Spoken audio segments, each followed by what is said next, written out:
Le hemos llamado a esta enseñanza el jubileo de Dios para la iglesia. Luego de liberar Dios a Israel de Egipto, de la esclavitud de Egipto, luego de haber atravesado el Mar Rojo, luego de haber acabado Dios con todos los enemigos de Israel, luego de santificarlos y haberlos entregado con las tablas de la ley en el monte Sinaí, también Dios les dio preceptos, decretos, fiestas solemnes y leyes para que ellos fueran obedeciendo y para que entraran a la tierra prometida que el Señor les había prometido, la tierra de Canaán. Todo ello con el fin de recordar de dónde Dios los había sacado y que recordaran continuamente la promesa de un Salvador que restauraría la relación con Dios que había perdido Adán y Eva. Entre esos decretos estaba el año del jubileo. Y este año del jubileo, por cierto, la palabra jubileo viene de la palabra Yobel, con Y de yuca, Yobel, que también se pronuncia Jobel, y que significa en hebreo júbilo, alegría, regocijo. Es más, la palabra jubilación viene de la palabra jubileo, porque es un tiempo de descanso, de reposo, donde no tienen que trabajar más, sino que sencillamente tenían que descansar y recibir de Dios las bendiciones. El año de jubileo, entonces, es un tiempo determinado por Dios para que su pueblo llevara a cabo tres cosas principales. La primera, liberación; la segunda, restauración; y la tercera, descanso o reposo. Esas eran las tres cosas más importantes del año del jubileo. Este año consistía en un año en que empezaba con el perdón de Dios por el pueblo a causa de sus pecados, la restitución original de sus tierras y casas a los propietarios originales, según las casas paternas, el haber sido perdonados también sus deudas. También consistía en disfrutar de la provisión de Dios ese año. No sembraban ni cosechaban, la tierra estaba en descanso y Dios mismo les proveía lo que necesitaban. Le doy ese preámbulo para entender bien Levítico 16. Pero ¿cuándo es el año de jubileo? Hay que entender dos cosas claramente para entender el año de jubileo. ¿Y cuándo era? El año de jubileo había que entender, primero que todo, que el calendario judío tenía dos calendarios más. O sea, el año como tal, el año judío, tenía dos calendarios en el mismo año. Uno era el calendario religioso y otro era el calendario civil. El calendario religioso consistía en las fiestas con respecto a todo lo que era la Pascua, el Pentecostés, la fiesta de los panes sin levadura. Pero el calendario civil consistía en el Rosh Hashanah, o sea, en el nuevo año que comenzaba, y también en lo que era la fiesta del perdón. Entonces, el calendario religioso, hablemos del calendario religioso, empezaba el 1 de Abib o de Nisan, Y esto, si lo colocamos hoy en día y lo comparamos con el calendario solar que tenemos nosotros, es el 28 de marzo. O sea que el 1 de Nisan de este año, por ejemplo, de Abib o de Nisan, de 5777 en el calendario judío, corresponde hoy al 28 de marzo del 2017. Y el calendario civil empezaba el 1 de Tisri, o sea, el 7º mes del año. Es donde estaban las fiestas patronales, la fiesta de Nuevo Año. Y el 1 de Tisri de 5778, en ese momento, que es el calendario judío, equivale al 21 de septiembre del año 2017. Y va a terminar el 29 de Elul, que es el otro mes del 2018, que equivale al 20 de septiembre del 2018. Por lo tanto, para resumir, estamos exactamente en el año del jubileo judío, el cual comenzó el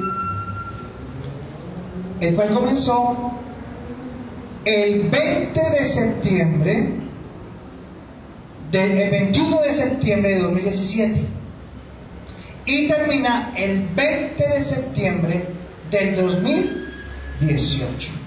O sea que ¿cuánto llevamos de jubileo ya? 3 meses.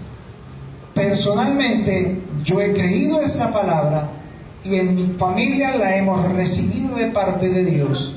Y saben, como es por fe, vamos a ver eso, Dios ha puesto y hemos recibido de Dios todas esas bendiciones que están hablando del jubileo. Así que yo le invito para que usted lo crea, porque las mismas promesas que Dios le entregó al pueblo judío, hoy nosotros, la iglesia, las podemos tener gracias a Abraham. Porque gracias por Abraham podemos acceder a las promesas que Dios le dio al pueblo de Israel. Así que ¿cuántos quieren tener un año de jubileo? Prepárese. Dios lo va a prosperar, Dios lo va a bendecir, Dios lo va a sanar, va a quitar las cargas, va a perdonar sus deudas y aparte de eso lo sostendrá por 3 años. ¿Cómo le parece? 3 años duraba la provisión que iba a dar Dios para los que entraban al año del jubileo. Vamos a ver entonces Levítico 16 y vamos a entender de dónde salió esto y por qué se daba y cómo se cumplió en la iglesia. Y vamos a comenzar el versículo 2. Jehová dijo a Moisés: di a Aarón tu hermano que no en todo tiempo entre en el santuario detrás del velo, delante del propiciatorio que está sobre el arca, para que no muera, porque yo apareceré en la nube sobre el propiciatorio. Entonces Aarón, el sumo sacerdote, se presentaba una vez al año en el lugar santísimo. Versículo 11. Y hará traer a Aarón el becerro que era para expiación suya, y hará la reconciliación por sí y por su casa, y degollará en expiación el becerro que es suyo. O sea que lo que iba a hacer Aarón era traer 2 becerros. Uno que era para el perdón de los pecados de él y de su casa. Y luego el otro becerro se presentaba para la expiación de los pecados ¿de quién? Del pueblo. Eso se hacía una vez al año. Versículo 15. Después degollará el macho cabrío en expiación por el pecado del pueblo, y llevará la sangre detrás del velo adentro, y hará de la sangre como hizo con la sangre del becerro, y la esparcirá sobre el propiciatorio y delante del propiciatorio. Él tomaba entonces la sangre del cordero carnero y la llevaba al lugar santísimo y expandía la sangre en encima de la tapa del arca de la alianza. Eso significaba que Dios recibía ese cordero o ese carnero para la expiación del pecado del pueblo, ¿cierto? Hasta ahí todos estamos conscientes de esto. Versículo 29. Y esto tendréis por estatuto perpetuo: en el mes séptimo, a los 10 días del mes, afligiréis vuestras almas, y ninguna obra haréis, ni el natural, ni el extranjero que mora entre vosotros. Porque en este día se hará expiación por vosotros, y seréis limpios de todos vuestros pecados delante de Jehová. Día de reposo es para vosotros, y afligiréis vuestras almas. En estatuto, es estatuto perpetuo. Entonces, el 10 del mes séptimo, o sea, el 10 de Tisri, que es el mes séptimo para el pueblo judío, se afligía el alma y se hacía la expiación del pecado del pueblo, y el pueblo era ¿qué? Limpio de sus pecados. Listo. Vamos al capítulo 25, en el versículo 8. Y contarás 7 semanas de años. Aquí dice 7 semanas de años, o sea, realmente 7 años. Contarás 7 semanas de años, 7 veces 7 años. De modo que los días de las 7 semanas de años vendrán a ser de 49 años. O sea, Dios les dice allí que sumen 7 semanas como si fueran una semana de año. 7 años. Entonces 7 semanas por 7 años serían 49 años. Listo. Vamos por partes. Vamos a ver entonces el versículo que sigue. Versículo 9. Entonces harás tocar fuertemente la trompeta en el mes séptimo, a los 10 días del mes, o sea, en el 10 de Tisri, el día de la expiación, haréis tocar la trompeta por toda vuestra tierra, y santificaréis el año 50, y pregonaréis libertad en la tierra a todos sus moradores.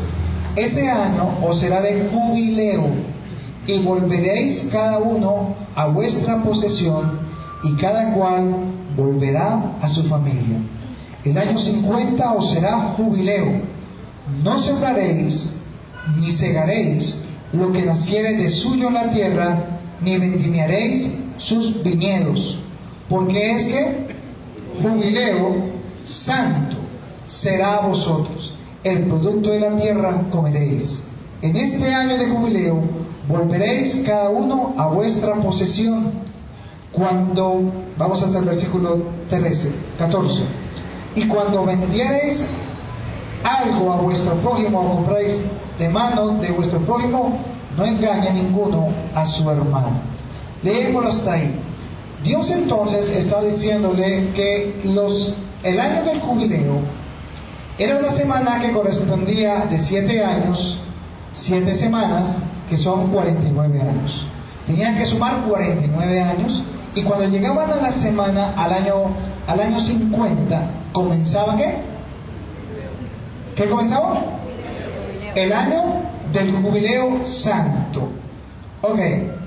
Las personas, cuando completaban los 50 años, las personas volvían a sus tierras originales. La tierra que les habían dado en posesión, ahora se les volvía a entregar. Si ellos habían vendido la tierra o habían prestado sobre esa tierra dinero o algo, al año del jubileo se les tenía que devolver a ellos la tierra por herencia. Qué interesante, qué bueno que pasara eso por aquí, ¿cierto? Que a los 50 años le volviera otra vez la casita y la tierrita, ¿verdad? Pero ¿por qué Dios hacía esto?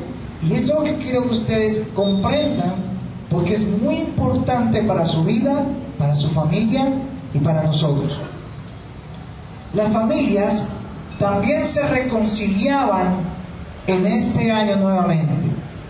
Habían hecho disputas, habían tenido problemas los matrimonios, habían tenido problemas las familias entre ellos, pero ese año tenían que reconciliarse. ¿Sí ves? Qué bonito. Porque tenían que reconciliarse en obediencia a Dios. Porque qué bonito, Dios conoce el corazón del hombre, sabe cómo somos, orgullosos, egoístas. Pero cuando Él pone la ley por encima de todo, entonces ¿qué tiene que hacer uno? Obedecer. Entonces Él nos lleva y sabe cómo tratar con nosotros para que nuestro orgullo no suba más de lo que tiene que subir. Porque el problema de la familia, el problema de las familias, el problema de mi matrimonio, el problema de mis hijos, el problema de la iglesia, el problema del mundo, hermanos, es el orgullo. Es el orgullo. Es lo que no nos deja crecer. Es lo que no le permite a usted orar como quisiera orar. Es lo que no le permite leer la palabra como a usted le gustaría leer la palabra. Y usted dirá, bueno, yo no soy orgulloso. Ya comenzó. El que diga, no es que yo no soy orgulloso, ya lo es. Ya está haciendo efecto el orgullo.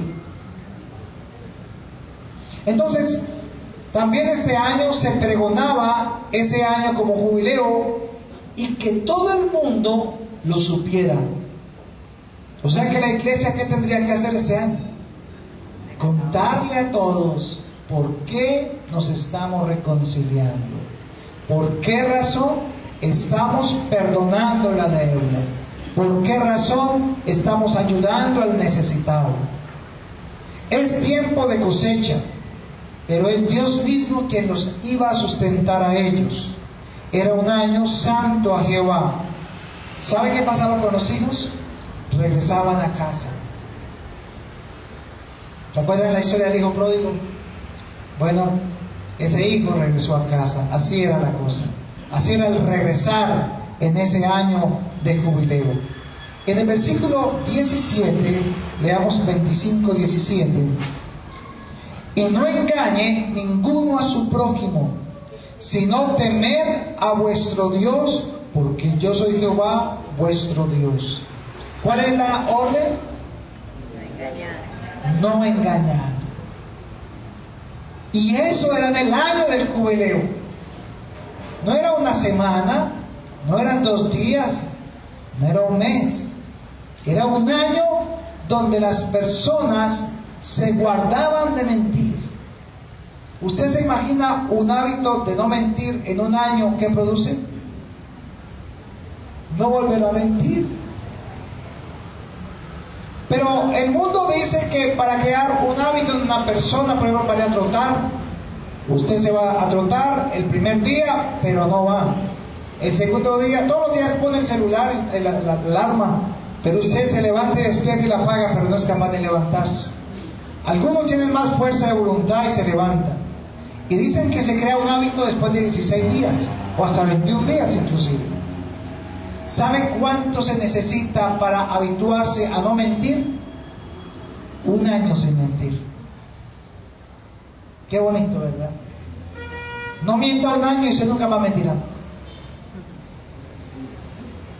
Haga el ensayo. Arranquen este jubileo. Versículo 19. Y la tierra dará su fruto, y comeréis hasta saciaros, y habitaréis en ella. ¿Con qué? Con seguridad. O sea, Dios hará que la tierra dé fruto sin sembrar. Y aparte de eso, Él saciará su necesidad. También dice que perdonarás la deuda de tu hermano si te debiere, y quedaría libre. Porque el que prestaba, ¿cómo estaba? El que estaba endeudado, ¿cómo estaba? Pues esclavo. Y si no pagaba, ¿cómo pagaba? Con los hijos, con la familia. Y tenían que ir a servirle a la casa de ese hombre por el dinero que le prestó. Entonces, como no tenía con qué pagarle, le entregaba a los hijos, para que los hijos trabajaran para él y de esa manera pudiese pagarse la deuda. Así era como se hacía en ese tiempo. Hoy en día no. Hoy en día las personas que deben, pues dicen, no, pues lo importante es que si me meten el crédito, pues no importa, ahí en el crédito estamos ya, pero yo no pago. ¿Cierto? Interesante. Pero ¿qué tal que nos tocara que entregar un hijo por la deuda? ¿Usted qué haría? Hay que trabajar, ¿sí o no? Hay que trabajar para pagar la deuda, porque ¿cómo dejar a mi hijo allá esclavo por culpa mía? También en este año se amparaba a su hermano que había empobrecido. Y esto sí me llamó la atención a mí, ¿sabe? Porque muchos tal vez consiguieron, pero otros perdieron. Algunos se sostuvieron y mantuvieron, pero otros lo perdieron todo. Y dice que ellos regresaban a casa y los hermanos, los judíos, al ver la circunstancia de él, los que habían conseguido, venían y se ponían de acuerdo, recogían y le daban a ellos, a esa familia, una dote, un valor en dinero, para que él pudiera levantar su familia, comprarse una casita y montar un negocio. ¿Ustedes han visto judíos actualmente pobres? ¿Saben por qué? Porque ellos aún aplican este principio. Ellos cuando ven a uno de la familia que está mal, que le fue mal, que perdió su negocio, que está en la quiebra, ¿sabe qué hacen ellos? Inmediatamente se unen y recogen entre todos una dote para entregarle a él para que salga adelante. Parecen las familias de nosotros, ¿verdad? Como los hermanos nuestros de sangre, que peleamos por a ver quién tiene más. Y cuando lo vemos pobre, y cuando lo vemos que perdió o que quebró, más bien queremos como rastrillarle encima el oprobio, el dolor, y decirle, usted es un fracasado y por eso no sirve para nada. En vez de coger, sí he visto, conozco familias que hacen eso, que se reúnen, recogen un dinero, lo llaman con su familia, le invitan a un almuerzo y le dicen, mira Julio, mira Marcos, mira Mario, ese dinero es para usted y para tu familia, salgan adelante, monte un negocio y no los tienes que pagar. O sea, es algo que ese don de dar que tienen los judíos es impresionante. Y aunque hay muchas personas que dicen que los judíos son muy tacaños, pero realmente lo que pasa es que son muy buenos administradores, y lo que hacen es enseñarle a sus hijos y a la familia para que salgan adelante. Listo, el versículo 54 y el 55 del mismo capítulo también habla de ello. Y si no se rescatare en esos años, en el año del jubileo saldrá él y sus hijos con él. 55. Porque mis siervos son los hijos de Israel, son siervos míos, a los cuales saqué de la tierra de Egipto, yo Jehová vuestro Dios.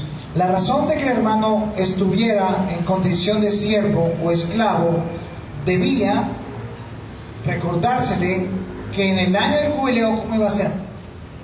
Libre. ¿Cómo le parece una persona que presté un dinero, pero entonces él no pudo pagarlo, entonces me mandó los hijos y la esposa para que trabajaran conmigo, esclavos? Y prácticamente ese hombre también tenía que venirse a vivir allá, y eran esclavos. Pero faltaba, por ejemplo, si la deuda era no sé, pongámosle 10 millones de pesos, y faltaban 2 meses para que comenzara el año del jubileo. Para poder pagar esa deuda tenían que pasar 3, 4 años o 5 años. Pero cuando llegaba el jubileo, o sea, a los 2 meses, ¿qué tenía que hacer ese hombre? Quedan saldada la cuenta, tranquilo, puede irse para su casa con sus hijos. Ya la cuenta ha sido ¿qué? ¿Cómo quedaría el que se va? ¿Cómo se va con la familia? ¿Cómo queda el que se quedó? Pero si solamente recogí 1 millón de pesos de 10 millones. Entonces, ¿cuál era qué era lo bonito de esto? Que Dios era el que le iba a pagar a él. Dios iba a multiplicar la bendición de él por haber perdonado a su hermano la deuda. Y eso me impactó mucho, porque era una confianza, una cuestión de fe entre él y Dios. Y yo muchas veces he tenido que perdonar deudas pequeñas, así, 100,000, 200,000, que por ahí le quedan mal a uno. Pero Dios me dice, perdónale esa deuda, porque pierde al amigo y pierde la plata. Pero por lo menos pierda la plata, pero no pierda al amigo. Que si usted le dice, ¿sabe qué, hermano? Yo le perdono esa deuda. ¿Saben qué va a pasar? ¿Cómo queda agradecida esa persona? Yo pienso que va a tener un amigo mucho tiempo. Entonces, ¿por qué los israelitas deberían obedecer el precepto de Dios en el jubileo? ¿Por qué? Mire el versículo 38. Yo, Jehová vuestro Dios, que os saqué de la tierra de Egipto para daros la tierra de Canaán para ser vuestro Dios. Dios está recordándoles a ellos que es por lo que Dios hizo por ellos. Es por lo que Dios hizo por ellos, que los sacó ¿de dónde? De la tierra de Egipto, y los llevó al desierto y los pasó a la tierra de Canaán, que era la tierra que fluye ¿qué? Leche y miel. Entonces Dios les recuerda, mire, ustedes, yo no los llevo a esa tierra porque ustedes se la merezcan, porque se hayan portado bien, porque han sido muy bonitos conmigo. Yo se las doy porque yo se la prometí ¿a quién? A Abraham, a Isaac y a Jacob. Y yo los introduzco y yo los voy a meter allá en esa tierra prometida. Pero esto lo van a hacer cada 50 años para que recuerden que el dueño de la tierra soy yo. La tierra no es de ustedes, la tierra es mía. Mía la tierra, dice el Señor. Entonces, de esa manera, las personas no colocaban sus ojos solamente en las posesiones materiales, sino que sabían que había algo mejor que la tierra de Canaán. Y Abraham lo entendía muy bien. Dicen Hebreos que Abraham ya no esperaba la tierra de Canaán, sino la celestial, la que venía del cielo. Abraham ya no estaba interesado en la tierra de Canaán. Él estaba interesado era en la herencia que le iba a tener y que venía del cielo.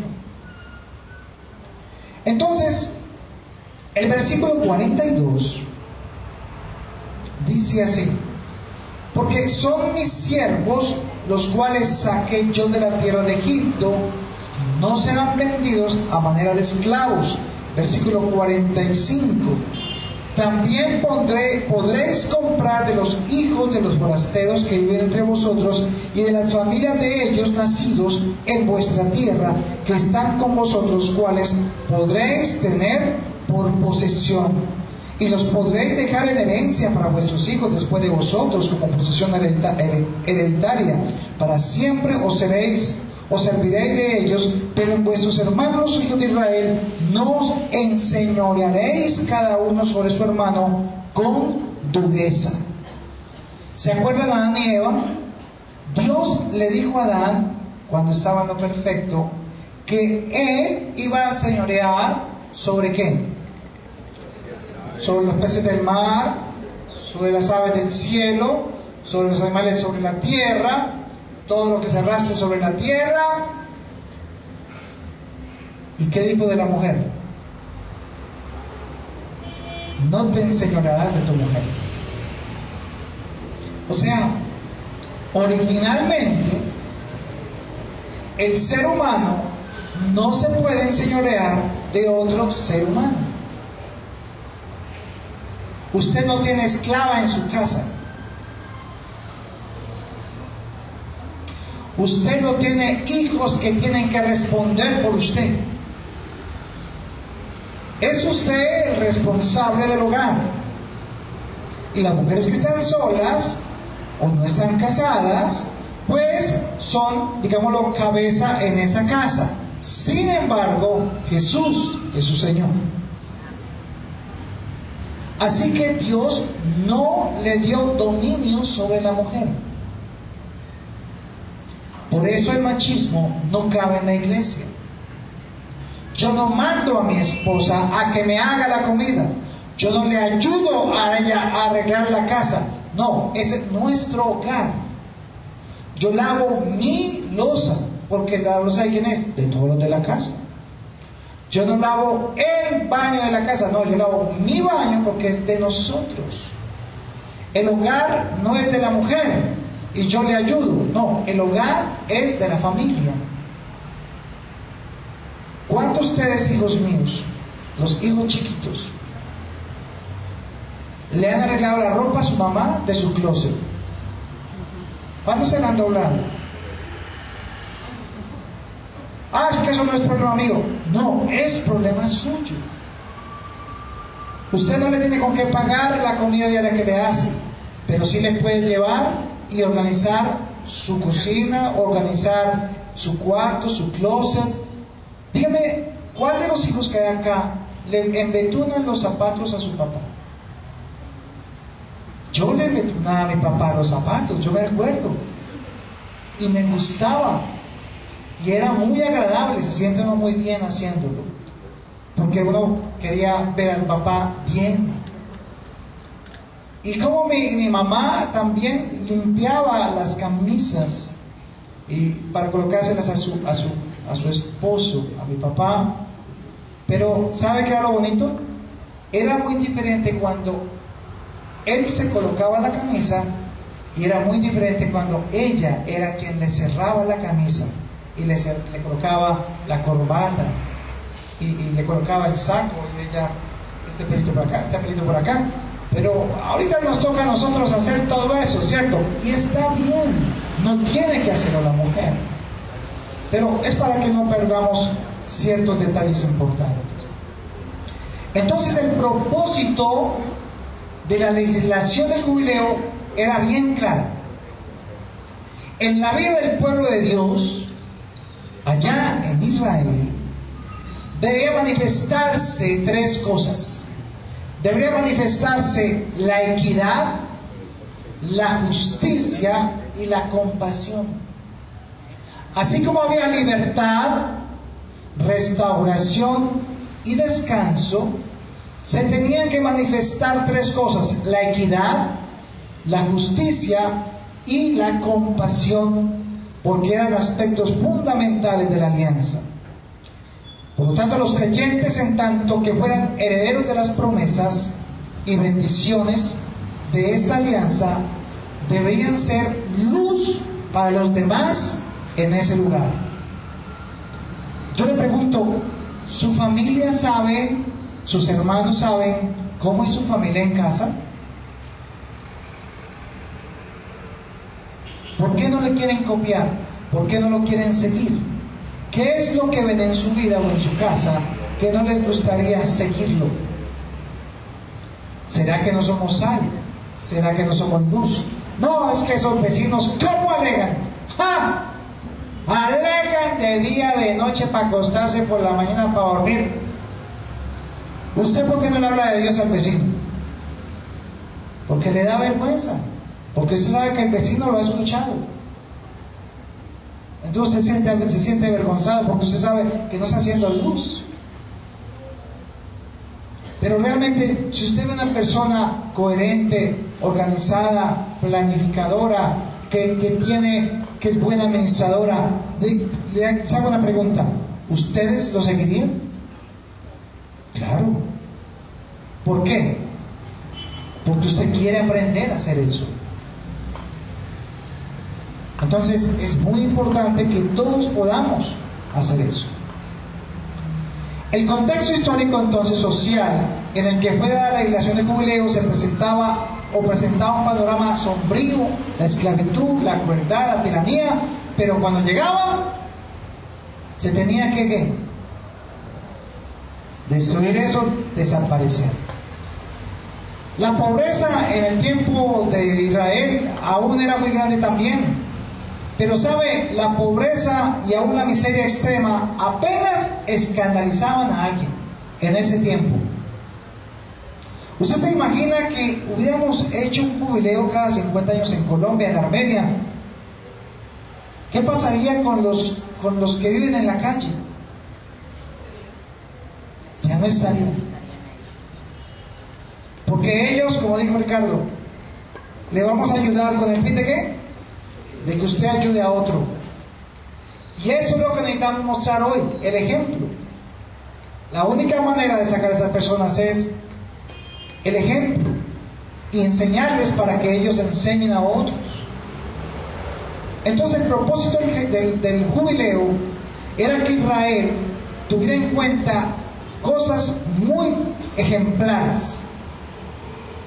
Ellos tenían que mostrar delante de todos los otros pueblos que habían alrededor que ellos eran ¿qué?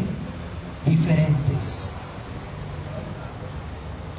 Su vecino, ¿por qué cree usted que lo puede ver a usted diferente? ¿Por qué es diferente? ¿Cuál es la diferencia entre usted y la familia de enseguida? ¿En qué somos diferentes? ¿Alegamos igual que ellos? ¿Peleamos igual que ellos? ¿Tenemos disensiones igual que ellos? ¿Miramos lo que ellos ven? Ahí es donde tenemos que empezar. Que el pueblo de Israel, sí, era un año de gozo, de júbilo, de alegría, pero era un tiempo también de ¿qué? De meditar cómo estaba yo actuando en mi vida y las cosas que tenía que cambiar. Bueno, resumamos entonces el año del jubileo judío. El 10 del mes ¿qué? O sea, el 10 de Tisri. Salían a la plaza y lo primero que cogía el sacerdote era un chofar. ¿Cierto? ¿Se llama chofar? Y comenzaba.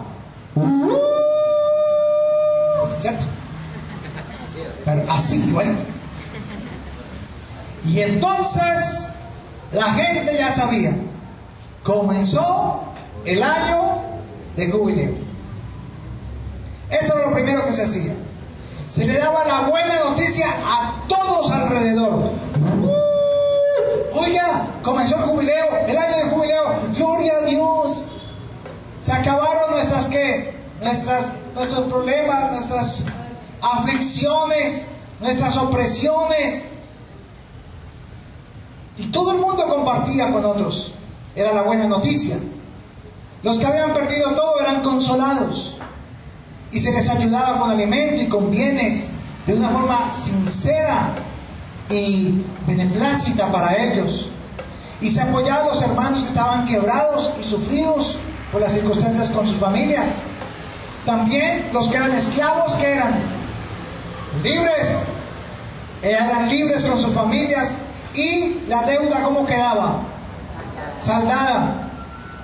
Los que habían sido explotados, invalorados, despreciados, oprimidos, quedaban también de libertad y recibían tierra, la tierra de sus antepasados. Por eso la tierra se dividió completamente en Israel para todas las tribus. Se pregonaba también una noticia todo el año por medio de aquellos a los cuales se les restituía sus tierras. O sea, un milagro ahí, ¿cierto? Me devolvieron la tierra. Mire, esa tierra la habían perdido, pero la pude recuperar porque llegó el tiempo del jubileo. ¿Qué hacía esa persona? Le contaba a quién, a todo el mundo. Pregonaba esa noticia. Y así Jerusalén le pasó ahora. Yo les dije en una reunión que tuvimos acá, en una enseñanza, de que estábamos en un tiempo donde iba a pasar algo en Jerusalén o en Israel. ¿Se acuerdan? Que estuviéramos pendientes del 23 de septiembre, de septiembre al 23 de septiembre del próximo año, porque este año iba a pasar algo. El 20 de septiembre comienza exactamente en nuestro calendario el jubileo. Y el día 6 de diciembre, ahorita hace 3 días, 4 días, entonces el presidente Trump declara públicamente de que Israel tiene capital y que su capital ya no va a ser Tel Aviv como hasta ahora era, sino que la capital es Jerusalén.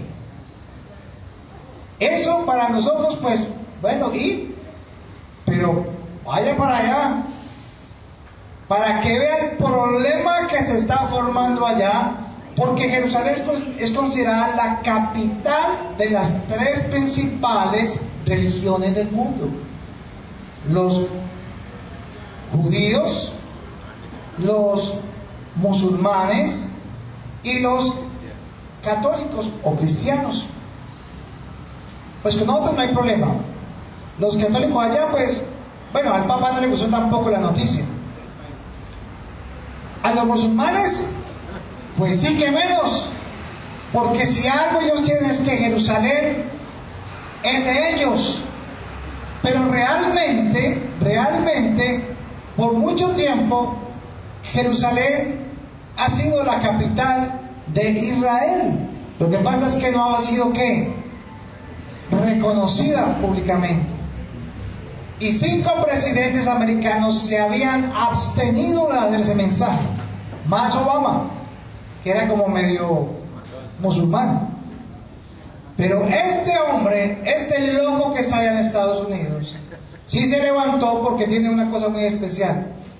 Yo no estoy pues a favor de Trump, pues ni me va ni me viene tampoco, pero lo que sí es que este hombre tiene 13 asesores, pastores evangélicos cristianos, que son los que están orando continuamente y direccionando y asesorando en todas las alianzas, todo lo que está haciendo a nivel mundial.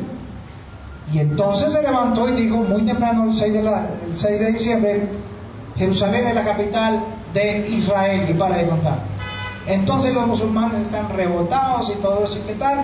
¿Por qué? Porque para ellos Jerusalén no puede ser la capital, porque para ellos consideran que Jerusalén es una ciudad libre, que no tiene puertas, que no tiene muros. Pero bíblicamente en Ezequiel, en Isaías, en Nahum, se habla de que será proclamada Jerusalén como capital de Israel antes de que el Mesías venga. Y prepárense, porque la noticia es que ahora va a aprovechar ISIS y le va a decir: venga, nosotros lo apoyamos, los de Palestina, acabemos con eso. Y lo que va a haber es una cantidad de atentados terroristas ahora en Jerusalén. porque van a montar la embajada americana allí, pero con ello vienen otras cosas más, y lo que se está haciendo es que se está tomando posesión. Y yo que les dije a ustedes que el jubileo tiene que ver con ¿qué? Con posesión, restauración de tierras. Y ellos van a poder decir ya en cualquier momento: venga, corramos este domo de la roca, echémoslo para allá, porque vamos a construir nuestro templo, porque es nuestro, es nuestra tierra. 155 países dijeron no a Israel. Y se está uniendo a gente de Rusia, pues Estados Unidos ya dijo, de Rusia es el más conservador, y China está diciendo, pues nosotros decimos que sí. Y díganos que no, pues, o hagan algo. Entonces se está preparando ya el sancocho, la olla ya está hirviendo, ya está casi todo listo para que Jesús venga en las nubes. El problema es, ¿y tú estás listo? Entonces el jubileo era clave. Ahora, lo que más me impactó de este jubileo, hermano, es el jubileo en la iglesia. ¿Cómo funciona? ¿Y cómo se aplica? ¿Se aplica o no se aplica? ¿Es para los judíos nomás o es para la iglesia? Vamos a ver entonces Lucas capítulo 4, el versículo 16 al 21. Bueno, voy a leerlo desde el 14. Jesús volvió en el poder del Espíritu a Galilea, y se difundió su fama por toda la tierra de alrededor, y enseñaba en las sinagogas de ellos, y era glorificado por todos. Aquí comienza el ministerio, ¿quién? Jesucristo. La promesa de Génesis 3:15 se hacía realidad, y Jesús comenzaba el ministerio, dice en la otra versión, lleno del Espíritu Santo, ¿cierto? Lleno del Espíritu Santo, lleno de poder. Versículo 16. Vino a Nazaret, donde se había criado, y en el día de reposo entró en la sinagoga conforme a su costumbre, y se levantó a leer. O sea, se vino a un sitio como este, sacaron un rollo grande así de vaca, donde estaba escrito toda la ley, y empezó a leer. Y decía, y se le dio el libro del profeta Isaías, y habiendo abierto el libro, halló el lugar donde estaba escrito: el Espíritu del Señor está sobre mí, por cuanto me ha ungido para dar buenas nuevas a los pobres, me ha enviado a sanar a los quebrantados de corazón, a pregonar libertad a los cautivos y vista a los ciegos, a poner en libertad a los oprimidos, a predicar que el año agradable del Señor. Y enrollando el libro, ¿qué pasó? Lo dio al ministro y se sentó, y los ojos de todos en la sinagoga estaban fijos en él. ¿Qué tan especial esto? ¿Por qué? Si eso lo leían todos los días. Y dice el versículo 21, y comenzó a decirles: hoy se ha cumplido esta escritura delante de vosotros. Ustedes ya saben lo que pasó. Ellos trataron de cogerlo y llevarlo por un despeñadero para tirarlo, porque había dicho para ellos algo muy delicado. ¿Qué estaba diciendo? Que eso que acababa de leer se había cumplido ahí. Entonces, ¿por qué tanto alboroto? Es exactamente lo que Dios había dicho en el Antiguo Testamento. En ese momento comenzó el año del jubileo judío. Y ni se dieron cuenta. Era el jubileo de ellos. Y por eso le está diciendo: he sido enviado, he venido, se ha cumplido. ¿Qué? El Espíritu del Señor está sobre mí, por cuanto me ha ungido para dar ¿qué? Buenas nuevas. ¿A quiénes? a los pobres porque habían perdido todo, pero habían buenas noticias para ellos, porque ahora ellos iban a ser ¿qué? Ayudados, recompensados también. Además dice, me ha enviado el Señor a sanar quebrantados de corazón. ¿Quiénes eran esos? Los que habían perdido todos sus bienes, su familia, los que estaban endeudados. Esto, hermanos, significa que Dios transmite o traslada una fiesta solemne, un año de jubileo físico, pero ahora Jesús empieza a mostrarles que la promesa de Dios ahora también es ¿qué? Espiritual. Y por eso no podían comprender el lenguaje de Jesús. Era un jubileo, la razón por la cual Dios diseña el jubileo es para preparar también a su pueblo para el jubileo especial o espiritual que Dios iba a enviar. ¿A quién? A Jesús.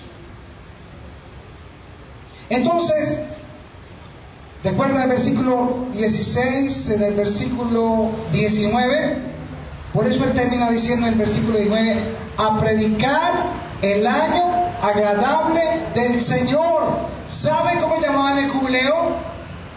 El año agradable de Dios, el año de la bondad de Dios, el año de júbilo del Señor. Entonces Jesús comenzó su ministerio en un año de ¿qué? De jubileo. ¿Y cuánto duraba la provisión de Dios para ellos poder sostenerse? ¿Cuánto duró el ministerio de Jesús? 3 años. ¡Qué bonito esto! Esta interpretación recibió confirmación cuando descubrieron los pergaminos de la cueva 11 de Qumran.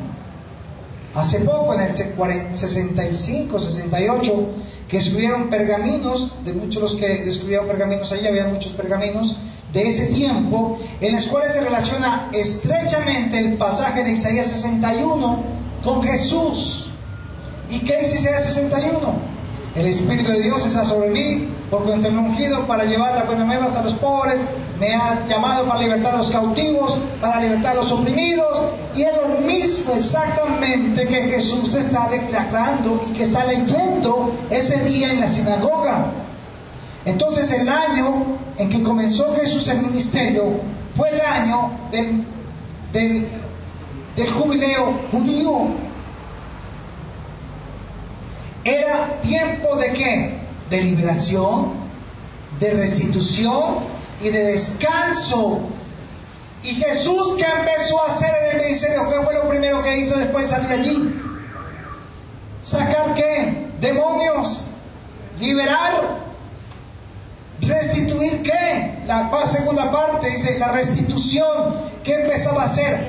A darle a la gente apoyo, ayuda, a restituir lo que habían perdido. ¿Qué había perdido el ser humano? La relación con Dios.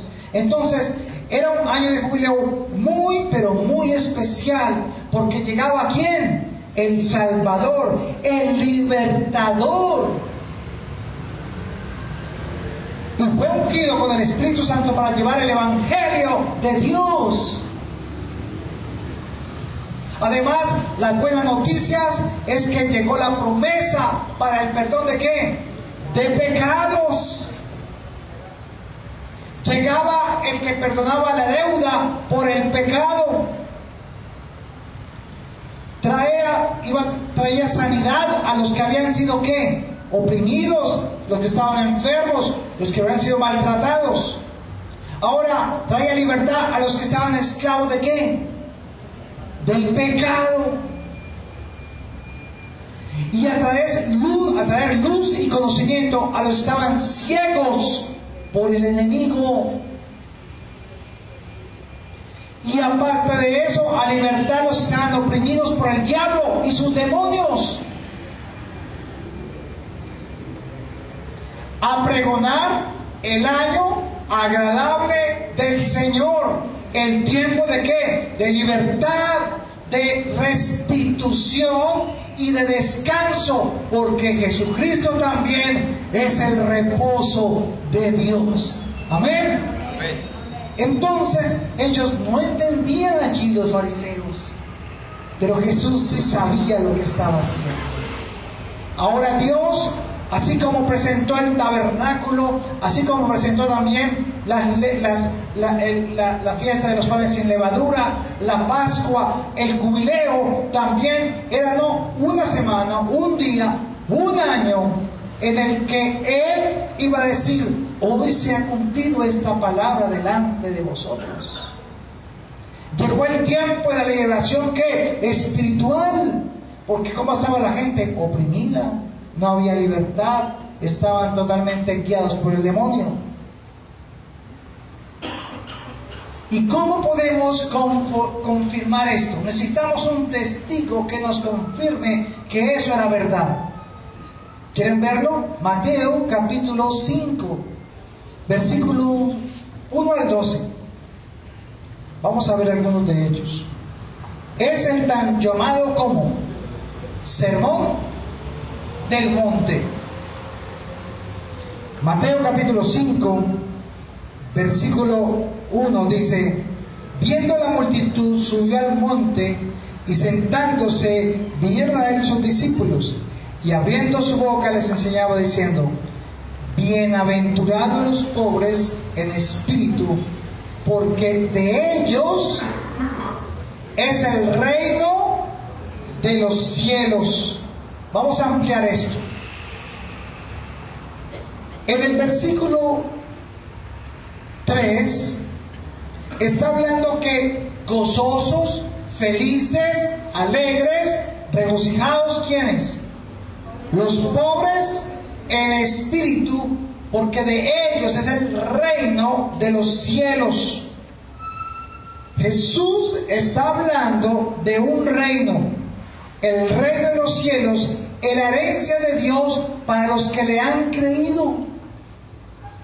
El reino de Dios, entre comillas, es la tierra que les está ahora siendo restituida a los que habían nacido como de Dios, separados, apartados, ¿fuera de dónde? Del huerto. Pero ahora con el jubileo, ahora con Jesús, entonces Dios está diciendo que por medio de Jesús podemos entrar ¿a dónde? Al reino de los cielos, al Edén, al huerto, a la nueva tierra que Dios había preparado para los que en Él habían de creer. Entonces, ¿cuál es la herencia de los hijos de Dios? El reino de los cielos.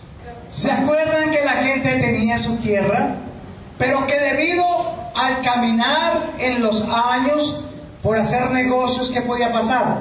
La perdían. ¿Pero qué pasaba en el año del jubileo? Volvían otra vez a restituirle la tierra que por heredad era ¿de quién? De ellos. Y nosotros, dice la palabra, fuimos antes, debido al pecado, destituidos ¿de qué? De la gloria de Dios. O sea que antes, ¿cómo estábamos? Instituidos. Estábamos en el Señor, con Dios. ¿Desde cuándo? Desde antes de la fundación del mundo. Pero cuando entramos a este mundo, a causa del pecado de Adán, ¿cómo nacimos? Separados. Y como nacimos separados, no podíamos ¿qué? Con esa tierra. No podíamos poseer esa tierra. No podíamos tener esa relación, ni podíamos participar del reino de los cielos. Pero cuando llega la promesa, dice: el reino de los cielos se ha acercado a vosotros. Dios de antemano preparó todo para decirles: hijitos, yo les tengo un reino que no es de este mundo, un reino que es eterno, un reino que les espera. Pero tiene que llegar el jubileo, tiene que llegar el año de la restitución. Y ese año de la restitución, ¿quién comienza? a predicar Jesús. Y Jesús dice: yo soy. Jesús, hermanos, es nuestro jubileo, es nuestra alegría, es nuestra bienaventuranza. No te preocupes si no has conseguido en esta tierra, porque ya hay una restitución de un reino que es eterno, donde tú vas a reinar. Amén. Gloria a Dios. Denle un aplauso al Señor. Entonces, en el versículo 4, miren: bienaventurados los que lloran, porque ellos recibirán ¿qué? Consolación. ¿Quiénes son los que lloran, hermanos? No son los que están oprimidos, quebrantados, los que están sufriendo, los que han perdido, los que han dejado de alcanzar lo que han querido. Entonces, aquí vemos en el 4 que los que lloran son aquellos que han sido quebrantados, que han perdido su camino, los que se arrepienten también de su maldad, pero recibirán también ¿qué? Consolación. ¿Qué recibían el jubileo los que perdían todo? Venían los otros hermanos y recogían entre ellos, y recogían para que él y su familia tuviese abundantemente. Y era una forma física de mostrar lo que Jesús espiritualmente iba a traer o traía para el mundo. Por eso dice que el reino de los cielos se ha acercado a vosotros. Entonces, ahora estamos con una heredad. Y Él viene, hermanos, porque viene con bendición y recompensa para los que en Él han creído. Pero parece que nosotros no nos alegrásemos por eso. Pueden más los problemas, las dificultades, las enfermedades. ¿Qué es lo que realmente Él ha hecho por nosotros? Y no nos alegramos. Tendríamos que tener una fiesta todo este año. Yo creo que vamos a tener fiesta todo este año, hermanos. Vamos a hacer fiesta. ¿Por qué? Porque es el último jubileo. Si es que Cristo no viene en él, porque Él vino en un tiempo de jubileo. Yo les recomiendo que el que sea santo, santifíquese más. Es tiempo de guardarnos. Es tiempo de no hacer torcidos. No haga nada ilegal.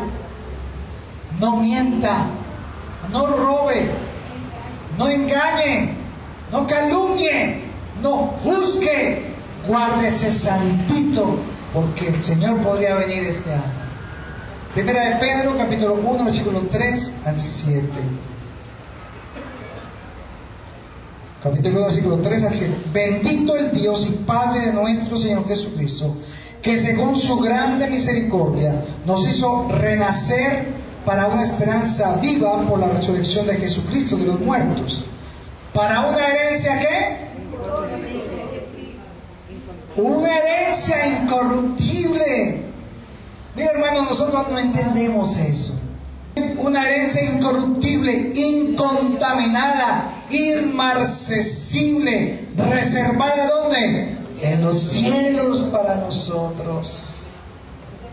¿Sabe cómo tendríamos que andar este año, hermano? Gozosos todos los días. Esto es real. Viene el Señor y Él viene con su recompensa. Y entonces ya no habrá más llanto, ni dolor, ni aflicción, ni tendrán que llorar. ¿Por qué? Porque nos regocijaremos en Él para siempre, hermanos. Eso es muy lindo, hermanos. Y sigue diciendo ahí, versículo 5, que sois guardados por el poder de Dios mediante la fe. ¿Saben cuál es el poder de Dios? El Espíritu Santo. ¿Y sabe cómo te tiene? Sellado. Porque son las arras del Evangelio, las arras de nuestra herencia, el Espíritu Santo.